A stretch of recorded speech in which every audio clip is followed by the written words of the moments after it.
যদি ইসলাম দিয়ে তারা বিচার ফয়সালা করে, সমাজ রাষ্ট্র পরিচালনা করে, এই ধরনের লোক যখন ক্ষমতায় আসবে, চেয়ারে বসবে, তখন সমাজে বিশৃঙ্খলা থাকবে না, অন্যায় থাকবে না, অনিয়ম থাকবে না, অরাজকতা থাকবে না, খুন খারাপি থাকবে না, চাঁদাবাজি থাকবে না, টেন্ডারবাজি থাকবে না, দুর্নীতি থাকবে না, ধর্ষণ থাকবে না, চিরতরে বিদায় নিয়ে দাফন হয়ে যাবে।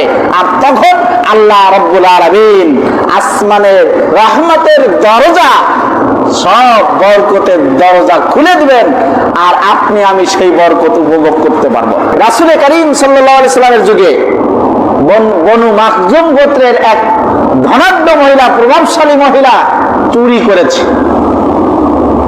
বিচার কার্য অনুযায়ী সিদ্ধান্ত হলো হাতের কবজা কেটে দিতে হবে, ডান হাতের কবজা কেটে দিতে হবে।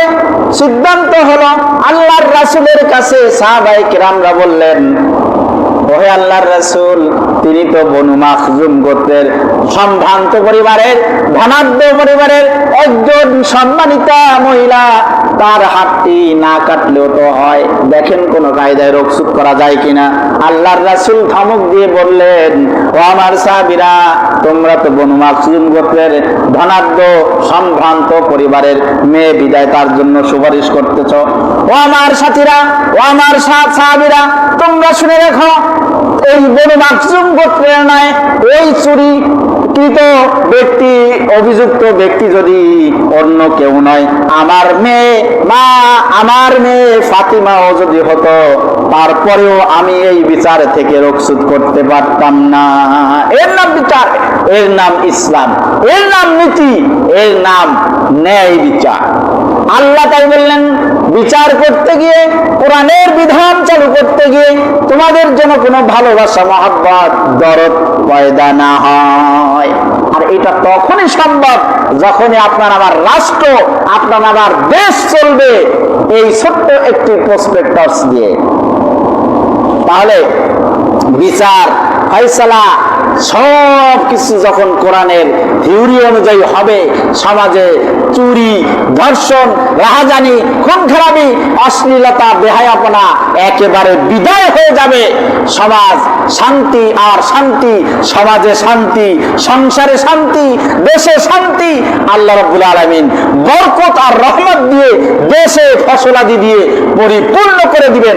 দেশে আর অভাবী কেউ থাকবে না। আল্লাহ বলছেন, ওয়ালাউ আন্না আহলাল কুরা আমানু ওয়াত্তাকাউ লাফাতাহনা আলাইহিম বারাকাত। যদি তোমরা আমার প্রতি ঈমান আনো, পরিপূর্ণভাবে ঈমান যদি এনে থাকো, ওয়ালাউ আন্না আহলাল কুরা, আর এই কোরআন যে অধিবাসীরা আমার বিধানকে যথার্থভাবে মেনে নিবে, মেনে চলবে, কোরআনের বিধান, ইসলামের বিধানকে যারা মেনে নিবে, আমানু, আমার প্রতি ঈমান আনবে, অন্যান্য যে বিষয়গুলি ঈমান আনবে, অদৃশ্যের প্রতি ঈমান আনবে, ওয়াত্তাকু, এবং আমাকে ভয় করবে, এই কাজগুলি যারা করতে পারবে, আমার প্রতি ঈমান, পরকালের প্রতি ঈমান, ফেরেশতাদের প্রতি ঈমান, রাসূলের প্রতি ঈমান, কিতাবের প্রতি ঈমান, এইভাবে করে বিশ্বাস রাখবে, পাশাপাশি আমাকে ভয় করে নিজের জিন্দেগি পরিচালনা করবে। যদি ওই এরিয়া, ওই সমাজের লোকগুলি সবাই এই কাজ করতে পারে, তাহলে লাফাতাহনা আলাইহিম বারাকাত, তাদের জন্য আমি অবশ্যই খুলে দিব বরকতের দরজাগুলি। সুবহানাল্লাহ বলেন। দেখছেন না আফগানিস্তানের খবর? কয়েক বছর আগে ছিল যাদের আয়ত্তে, তারা ইসলামকে এইভাবে মেনে নিতে পারেনি, শেষ পর্যন্ত ইসরায়েলি থিওরিতে তারা চলতো। এখন আফগানিস্তান কোরআনিক কায়দায় ইসলামী বিধান অনুশাসন মেনে চলা শুরু করেছে। দেখেন, খোঁজ নেন মিডিয়ার মাধ্যমে। বর্তমানে এই কয়েক বছর ধরে তাদের বরকত দেশের মধ্যে, এখন তাদের খালি মানে কি বলে, ফসল ফলা দিতে একেবারে পূর্ণ হয়ে গেছে। বহিরা বিশ্বেও তারা সাপ্লাই দিতেছে, বিভিন্ন রকম জুস, বিভিন্ন রকম ফল ফ্রুট। দেখেছেন, দেখবেন যারা দেখেন নাই। বরকতের দরজা আল্লাহ খুলে দিবেন বলেছেন, তার প্রমাণ আমরা ওখানেও পেয়েছি। আপনার আমার সমাজও যদি এই বিধান দিয়ে চলা শুরু হয়, সেক্ষেত্রে ন্যায় নিষ্ঠাবান ব্যক্তির দরকার।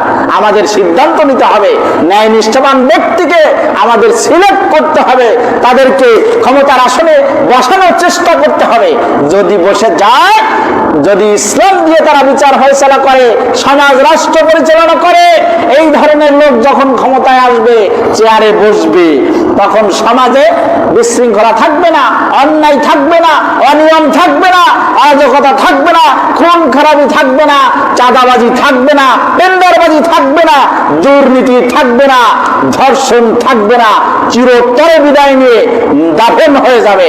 আর তখন আল্লাহ রাব্বুল আলামিন আসমানের রহমতের দরজা, সব বরকতের দরজা খুলে দিবেন, আর আপনি আমি সেই বরকত উপভোগ করতে পারবো। আল্লাহ রাব্বুল আলামিন আমাদের সকলকে ইসলামী অনুশাসন মেনে চলার, ইসলামী কায়দায় দেশ পরিচালনা করার জন্য আমাদের যে ভূমিকা, আমাদের যে সমর্থন, আমাদের যে চিন্তাধারা, যথার্থ ব্যক্তিকে দেখে বুঝে ন্যায় নিষ্ঠাবান সব যোগ্য লোককে দেখেই আমাদের সিলটা মারতে হবে, আমাদের সমর্থন দিতে হবে। যদি এটা আপনি আমি দিতে পারি, তাহলে আপনি আমি আপনার আমার জায়গা থেকে বেঁচে গেলাম, অপরাধ থেকে বেঁচে গেলাম। আর তা না হলে ওই নেতার অপকর্ম আমিও ভাগ পাবো, তিনি করবেন অপকর্ম, ভাগ পাবো সমানে আমিও। কারণ কি, আমার একটা সিল ছিল তার ব্যালটে, 100 আমার যারাই অংশগ্রহণ করেছি তারাই তাকে সমর্থন দিয়ে নেতা বানিয়েছি। ওই নেতার আওতায় যেহেতু আমি থেকেছি, সেহেতু গুনাহগারের সমান ভাগে ভাগ আমিও পেয়েছি। ভালো লোককে যদি সিদ্ধান্ত নিয়ে বাছাই করে সিলেক্ট করতে পারি, যদি চেয়ার ক্ষমতায় দিতে পারি, সে যত ভালো কাজ করবে ওর একটা অংশ আপনি আমি পাবো, এতে কোনো সন্দেহ নাই। কোরআন বলছে ভালো কাজের ভাগ সমানে পাবে, খারাপ কাজের ভাগও সমানে পাবে। এই জন্য সকলকে আহ্বান জানাবো, আমরা সকলে কোরআন হাদিসকে গ্রহণ করে, ইসলামকে মহব্বত করে, ইসলামের থিওরি অনুযায়ী, ইসলামের বিধান অনুযায়ী, ইসলামের নিয়ম অনুযায়ী যেন চলতে পারি, ইসলামের সাথে যেন থাকতে পারি, ইমানদার মুসলমানদের সাথে যেন থাকতে পারি। আল্লাহ রাব্বুল আলামিন এই সমস্ত ব্যক্তিদের দলভুক্ত হয়ে মৃত্যুবরণ করার তৌফিক দান করুন।